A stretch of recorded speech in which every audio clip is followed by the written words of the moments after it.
Okay, so let's take a few minutes to talk about UFC 326, specifically the main event where the BMF title was on the line. The competitors, of course, was Charles Oliveira facing off against Max Holloway. And I have a few thoughts when it comes to this fight. If this was a regular title fight, let's say it was the regular lightweight title on the line, I would say this was an incredible fight for the occasion. I think Charles Oliveira showed a level of dominance against Max Holloway that even I did not expect. I mean, Max Holloway was never in that fight. It was a complete blowout from bell to bell. His grappling was just out of this world. Not just his grappling, but his striking, his boxing. He showed tremendous strength against Max Holloway and also showed quite a bit of power against Max Holloway. I know Max was getting buzzed a bit from some of those shots that he was eating from Charles Oliveira. So if this was just a straight up regular title fight, I mean, it would be some of the best that we've seen in a very long time, some of the best performances. But the fact that it was a fight for the BMF title, right? A title that was, or a belt that was instituted 2019. This was Nate Diaz versus Jorge Masvidal. I'm torn, okay? I'm torn because when I think about BMF, the baddest motherfucker on the planet, is it someone that you can take down and hold, right? Like, when I think about the BMF, I'm not thinking about a fighter that you can control. A fighter that all you need is a little bit of wrestling and all of a sudden they don't know what to do anymore. When I think about the baddest motherfucker on the planet, I'm thinking about someone who can defend themselves very, very well, and not just defend themselves, but actually be offensive regardless of where the fight goes.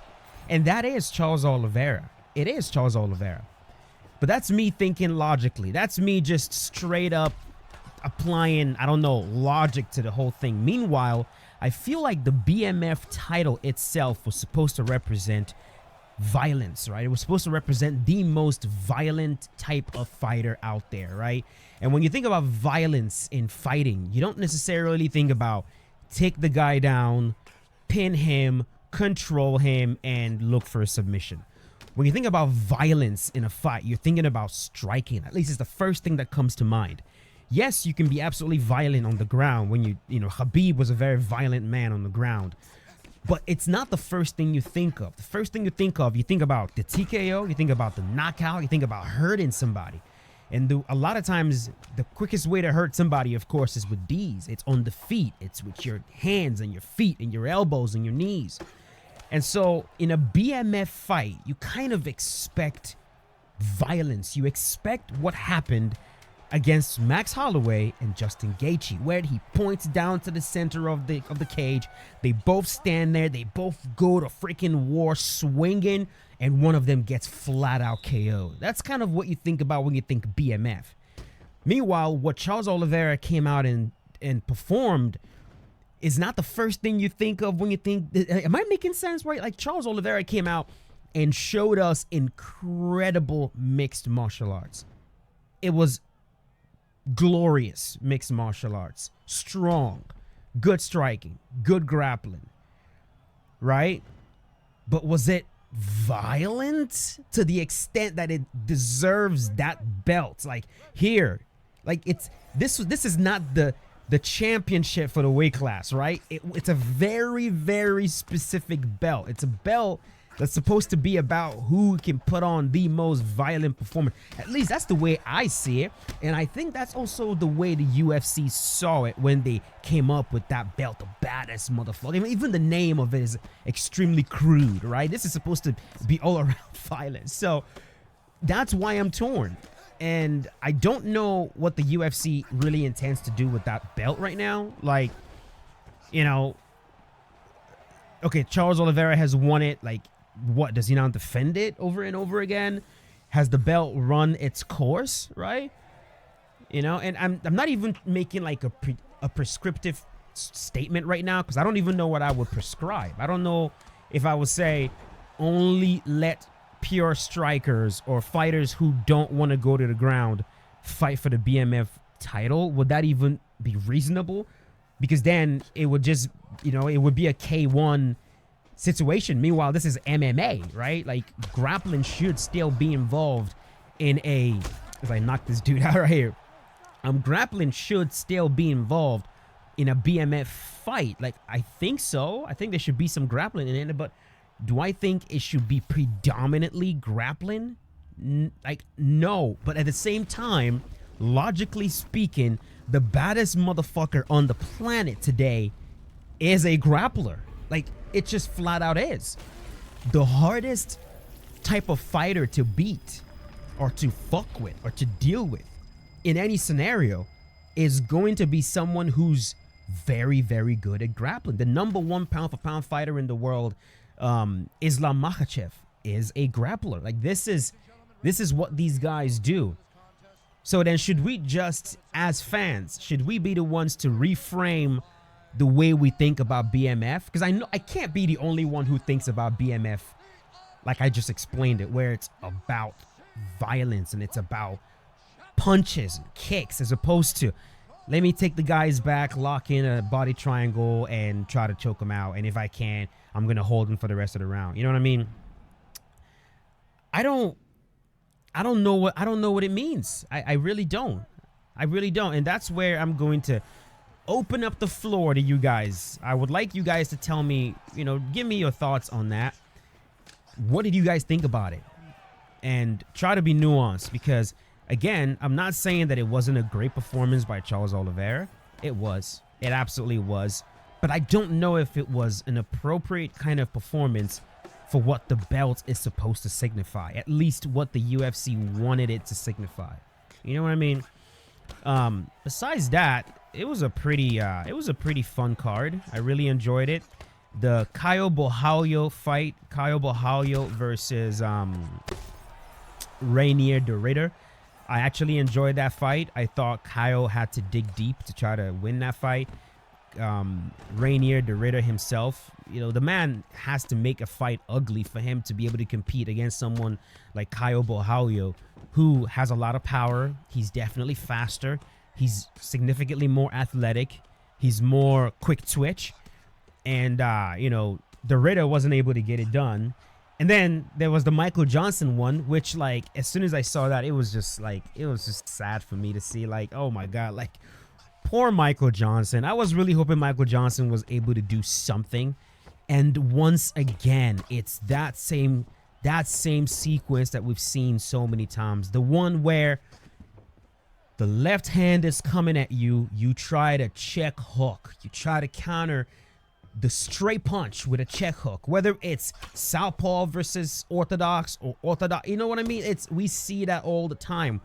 Or even orthodox versus orthodox. Like, I mean, in the fight between Yoel Romero and Luke Rockhold, it was the same thing.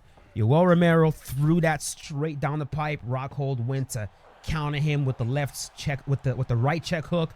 The straight always beats. It always gets to the target faster. I mean, just the nature of the punch, the nature of that shot, it's always going to beat that looping counter check hook. And that's what Michael Johnson tried to do, and he just got slapped, bro. Slapped. And the amount of times we've seen Michael Johnson fall in that same way, where he just falls all the way back, gets stiff, hits his head on the canvas. That poor guy cannot catch a break. And he was doing okay in that fight, I thought. He was doing decent. He had very good speed. His jab was on point. He was getting to the target. He was clearly the faster opponent, but it just wasn't enough. It just wasn't enough. Homeboy got finished. And then what about Cody Garbrandt? That fight was just mental. It was mental. Cody Garbrandt vomiting inside of the octagon. That was the first time we've all seen that. The man got hit in the balls so hard. He was sitting over there puking his guts out, right? And his opponent lost the fight, not because Cody Garbrandt was beating him, but he lost the fight because he lost, what, was it 2 points? 3 points? The man just kept fouling him, hitting him to the nuts over and over and over again. Like, bro, you got to control your weapons, right? Especially nowadays. I think these referees are starting to get a little bit more, they're starting to fire when it comes to actually taking points, as opposed to before, where it's all warnings. Hey, I'm warning you. I'm warning you. Keep your fingers closed. I'm warning you. Don't hit him in the nuts. I'm warning you. Now it's like, you do this shit twice, I'm taking a point. Like, we're starting to see that, and I think that's good. I think it's a very good thing. So overall, I thought it was a fun card. And then they showed us the White House card, which was, I'll be honest with you boys, very, very underwhelming. That card, like, I was really looking forward to some, but I'll make another video where I talk about the White House card, because I gotta say, man, I was really hoping for something special, like special. I heard a rumor somewhere that it was gonna be like 8 title fights. Even I knew it was never gonna be that, but I was hoping for something special, something unprecedented.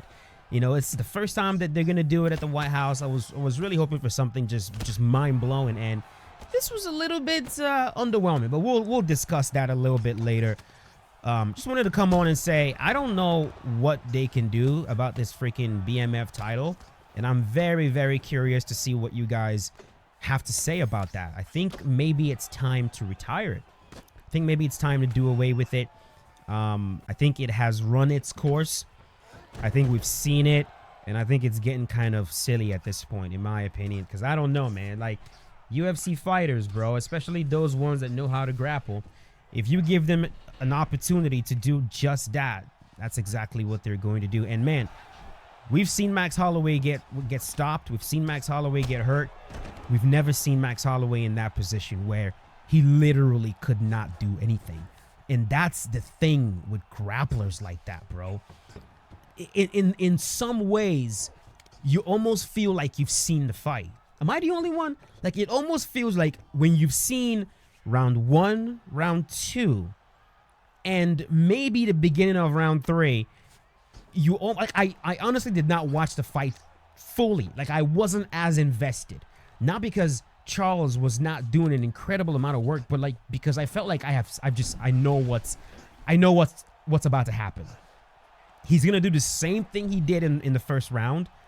And he's not going to be able to get the finish because you're not neck cranking Max Holloway. You know what I mean? Max Holloway is not the guy that's going to lay down and let you just get him out of there, right? And Max is very hard to hurt, right? So it's just going to be more of the same. Max Holloway doing his very best to defend the chokes and keep himself safe. And Charles Oliveira dragging him to the ground and controlling him for rounds upon rounds upon rounds. So after a while, you just feel like, man, I've seen this fight. And I don't think that is what was intended for BMF. I think BMF was supposed to be meathead status. That's the word I'm looking for. Meathead status. Like, oh yeah, let's go. They're swinging, they're banging. Oh. Is it logical? No. Is it actually truly indicative of the baddest motherfucker on the planet? When you're the most violent man on the planet? No. Because again, the baddest motherfucker on the planet is someone that is able to fight everywhere. And that person and the most violent fighter in the UFC are not always the same thing. You see what I'm saying? So, I don't know. I'm going to leave it at that. I will leave it at that. You guys, give me your thoughts in the comment section below. What do you think about the BMF title? Do you think it's run its course? What did you think about the fight? What do you think about the card? Let me know in the comments. And I'll see you boys later with a brand new one. As always, stay safe. Peace out. Have a good one, boys.